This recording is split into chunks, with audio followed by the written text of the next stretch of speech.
왜 일전에 국회 본회의장에서요. 당시에 한동훈 법무부 장관과 민주당의 한 명의 의원 간에 좀 설전이 있었는데 한동훈 장관은 말이에요. 아니 무슨 뭐 아주까리 뭐 기름 뭐 이런 단어 등장했던 거 기억하십니까? 모르면 통과. 어떤 상황이었을까요? 오랜만에 그 영상이 준비가 되어 있습니다. 보시죠. 장관은 참기름, 들기름 안 먹고 아주까리 기름 먹어요? 그게 무슨 소리입니까? 아주까리 기름 이렇게 깐죽대요. 장관님, 예. 모든 아내는 법 앞에 평등하다. 맞는 말이죠. 또 무슨 말씀이신 거예요? 모르면 통과. 모르면 통과. 그러시던가요? 아주까리 기름. 정청래 의원과 당시 한동훈 법무부 장관 간의 본회의장에서의 모습이었습니다. 그런데 이 토론 논란과 관련해서 정청래 수석 최고가 또 참전을 했습니다. 이렇게요. 아니 뭐 한동훈 비대위원장이 자꾸 이재명 대표한테 1대1로 토론하자고 하는데 아니 저 정청래 내가 제안합니다. 김건희 여사 정청래 저와 1대1 토론합시다. 사회자요 한동훈이 해도 괜찮아요. 합시다. 한동훈 비대위원장 선출직 공직자도 못한 사람 아닙니까? 국회의원 배지도 한번 못 달아본 사람이에요. 한 방에 훅 갑니다. 분수를 알고 나대지 마시오. 이렇게 얘기를 했습니다. 정청래 최고가 어제 소셜미디어에 저렇게 글을 올렸고 오늘 오전에는 김어준 씨가 진행하는 유튜브에 출연을 했는데 비슷한 취지의 주장을 이어갔습니다. 들어보실까요? 김건희 여사와의 1대1 토론을 제안한다. 사회자는 한동훈이 맡아도 상관없다. 나도 물어볼 게 많다. 그래서 제가 1대1 토론을 제안했는데 제가 한동훈 위원장한테 안 한 이유가 있습니다. 거기는 국회의원 출마조차 못한 사람하고 제가 격이 맞지 않는다. 그리고 이재명 대표의 파트너는 국회의원 출마조차 못한 한동훈 비대위원장이 아니고 윤석열 대통령이죠. 자, 정청래 최고는 김건희 여사와의 1대1 토론을 제안을 했는데 정혁진 변호사님 하실 말씀이 있으실 듯하네요. 아니 왜 김건희 여사가 정청래 최고위원하고 토론을 합니까? 아이고야. 만에 하나 토론하려고 하면 김혜경 씨랑 해야죠. 아이고야. 그래가지고 저는 궁금해요. 진짜 그 김건희 여사가 김혜경 씨하고 토론하면서 도대체 법인카드를 과외를 1,000만 원어치를 어떻게 썼느냐. 그다음에 지금 문제가 되고 있는 그 권 뭐 부실장이라고 하는 사람 어떻게 공천됐느냐. 할 말은 훨씬 더 많을 것 같은데 그런 이야기가 나올 거를 정청래 최고위원은 몰랐습니까? 오히려 저런 이야기를 하는 것이 본인에게 부담이 된다는 그런 생각이 들고요. 예. 그다음에 역사적으로 따져봐도 한동훈 비대위원장 당시 법무부 장관을 공격을 얼마나 많이 했습니까? 누가 공격했습니까? 정청래, 김의겸, 김남국 수도 많은 그 민주당 국회의원들이 공격했다가 어떻게 됐습니까? 무협지도 아니고 한 합에 다 나가 떨어지지 않았습니까? 아이고야. 그러니까 이런 역사를 아니까 이재명 대표가 한동훈 비대위원장하고 1대1 토론을 못하는 거예요. 총선은 어떤 겁니까? 총선이라고 하는 것은요.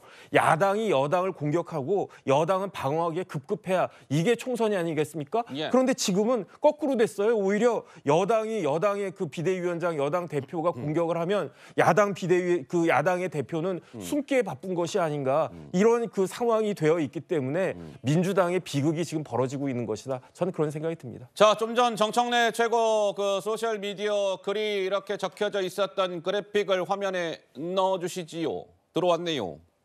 자, 김건희 여사 정청래 나랑 1대1 토론해요. 한동훈 비대위원장이 무슨 뭐 사회를 뭐 김어준 씨가 봐도 뭐 괜찮다 했는데요. 한동훈 당신이 사회 봐도 정청래 나는 오케이야. 그러니까 김건희 여사랑 토론할게요. 응하시오 김건희 여사. 한동훈 이 비대위원장 말이에요. 선출직 공직자도 못한 사람이에요. 이 얘기는 뭐냐면 아니 어디 선거 같은 데 나와서 한동훈이라는 사람이 한 번이라도 당선된 적이 없었던 사람이다. 그거를 강조하기 위한 표현 아니겠습니까? 한 방에 훅 가. 분수를 알고 너무 나대지 마시오. 어떻습니까? 조현삼 변호사님, 지금의 이 논란의 포인트는 한동훈 비대위원장과 이재명 대표 간의 1대1 토론의 성사 여부인데 정청래 최고는 김건희 여사를 소환했어요. 적절한 메시지였다고 보십니까? 무슨 평가를 주시겠어요? 정청래 의원이 그렇게 말씀하신 것에 대해서 아마 많은 분들이 좀 의아하게 생각하셨겠죠. 마찬가지입니다. 한동훈 비대위원장이 지금 이재명 당대표와 1대1 토론을 제안하는 것도 마찬가지로 해석될 수가 있는 거예요. 지금까지 한동훈 비대위원장이 이재명 당대표를 어떻게 대우했습니까? 야당 대표로 대우를 했나요? 아이고야. 지금까지 굉장히 많은 조롱과 모욕을 하지 않았습니까? 네. 그러다 갑자기 돌연 1대1 토론을 제안한다는 자체 앞뒤가 좀 맞지가 않죠. 어허. 지금까지 윤석열 대통령과 단 한 차례도 영수회담을 하지 못했습니다. 그 와중에 갑자기 비대위원장과 1대1 토론한다? 그것조차도 앞뒤가 맞지 않죠. 예. 한동훈 비대위원장은 비대위원장의 직입니다. 선출직으로 당대표가 되신 분이 아니죠. 이번 총선이 끝나면 자리를 유지하지 못할 수도 있는 그런 분이지 않습니까? 예. 그런 분과 1대1 토론하는 것이 온당한 방법이겠습니까? 저는 지금 한동훈 비대위원장이 굉장히 무리한 주장을 하고 있고 지금 다음 총선을 한동훈과 이재명의 구도 그 프레임으로 끌고 가기 위해서 그런 전략을 쓰고 있는데 괜히 민주당이 거기에 끌려갈 필요는 없지 않나 그런 생각이 듭니다. 자, 어쨌든 두고 한동훈 비대위원장과 이재명 대표 간의 총선 전에 그 여야 대표 간의 토론 성사 여부는 끊임없이 좀 쟁점이 될 듯하고요. 정청래 수석 최고 얘기가 나왔으니 말인데 정청래 최고가 일전에 왜 김종인 비대위 시절에 컷오프 마포을에서 당한 적이 있었죠. 그래서 최근에 왜 약간 울먹이는 일도 있었습니다.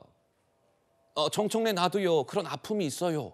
울먹인 적이 있었고 오늘은 정청래의 길을 언급하면서 이순신 장군의 정신, 사즉생을 언급했습니다. 이렇게요. 들어보시죠.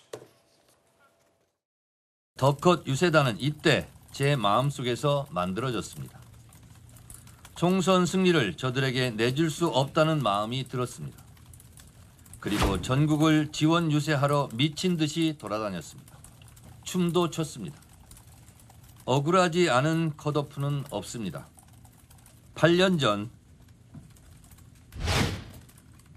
제 심정과 똑같을 겁니다. 정청래의 길이 과히 틀린 길이 아니었기 때문에 공천을 못 받아서 안타까워하시는 분들은 정청래의 길을 한번 생각해 보셨으면 좋겠습니다. 그것이 살 길이 아닌가. 길게 보면 그렇습니다. 이게야말로 이순신 장군의 정신, 사직생이 아닌가 그런 생각이 듭니다. 이순신 장군의 정신, 사즉생을 이야기했습니다. 구자홍 차장님 어떻게 들으셨어요? 네. 그러니까 이 세상의 중심이 정청래 의원 아닌가 하는 생각이 듭니다. 물론 뭐 정청래 의원이 당시에 이 컷오프에도 불구하고 덕컷 유세단을 만들어서 맞아요. 전국을 돌면서 지원 유세를 했기 때문에 현재의 정청래 수석 최고위원이 있을 수 있는 것도 맞습니다.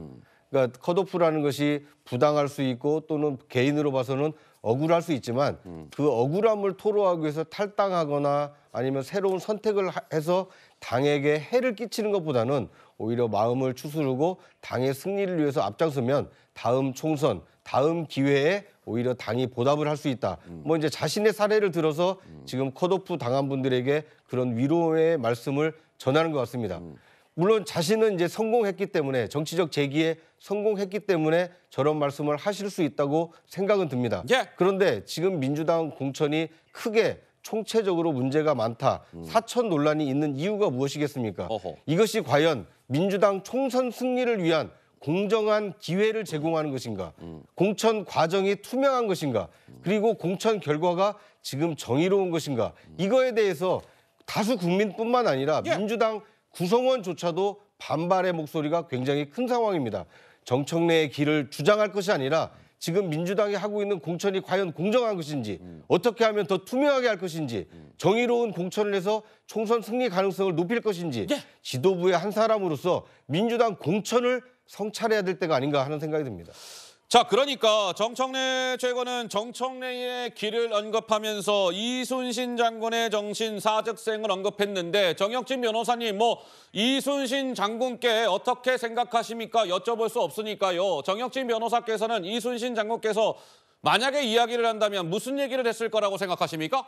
이순신 장군이 임진왜란 때 큰 공을 세우셨지만 어떻게 됐습니까? 억울했잖아요. 선조에 의해서 모함받고 원균에 의해서 모함받고 해가지고 선조에 의해서 백의종군까지 당하게 되고 그런 거 아니겠습니까? 예. 제가 봤을 때 요번에 민주당에서 낙천한 사람들이 꼭 이순신 장군의 심정일 것이다. 이순신 장군이 지금 광화문에 계신데 생각하면은 아 맞다 나도 그 비슷하다 이런 생각을 갖다 했을 텐데 예. 그런데 이순신 장군은 나가서 왜군하고 싸울 수라도 있죠. 그런데 요번에 낙천한 사람들은 싸울 수나 있습니까? 제가 봤을 때는 정청래 그 최고위원의 비유가 어느 정도 맞기는 하지만 이게 상황 전체적으로 봤을 때는 전혀 맞지 않는 그런 이야기를 하는 것이다. 저는 그런 생각이 듭니다. 알겠습니다. 어쨌든 정청래 수석 최고의 뭐 저러한 그 발언과 관련해서는 민주당은 사천이 아니라 공정한 룰에 따라서 시스템 공천이 이루어지고 있는 겁니다를 강조하기 위해서